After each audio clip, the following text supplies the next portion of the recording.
मैत्रिणींनो, आज आपण बिना पाकाचे तिळगुळाचे लाडू बनवणार आहोत। त्यासाठी एका कढईमध्ये मी अर्धा किलो तीळ घेतलेले आहे आणि गॅसवर छान मंद आचेवर भाजून घ्यायचे आहेत। नंतर आपण तीळ थोडे थंड झाल्यानंतर एका मिक्सरच्या पॉटमध्ये हे तीळ संपूर्ण बारीक करून घेणार आहोत मैत्रिणींनो। नंतर त्याच मिक्सरमध्ये थोडं मिश्रण घालून आपल्याला गूळ घालून चवीनुसार गूळ घालायचा आहे। तुम्ही आपल्या चवीनुसार गूळ घालू शकता मैत्रिणींनो। मी अर्धा किलोसाठी 400 ग्राम गूळ घेतलेला आहे। तुम्ही आपल्या चवीनुसार घेऊ शकता।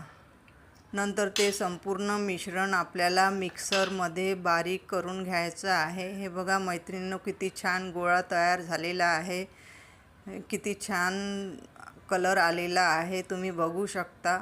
तर नंतर ते संपूर्ण मिश्रण आपल्याला एका परातमध्ये काढून घ्यायचं आहे।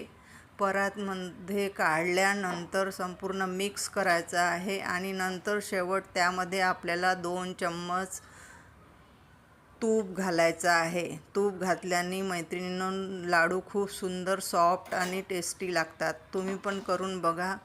हे बघा किती छान लाडू बांधून तयार झालेले आहेत।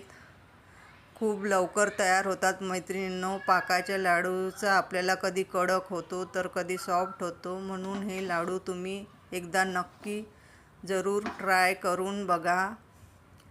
आवडले असेल तर तुम्ही चॅनलला लाईक करू शकता, सबस्क्राईब करा आणि शेअर करा।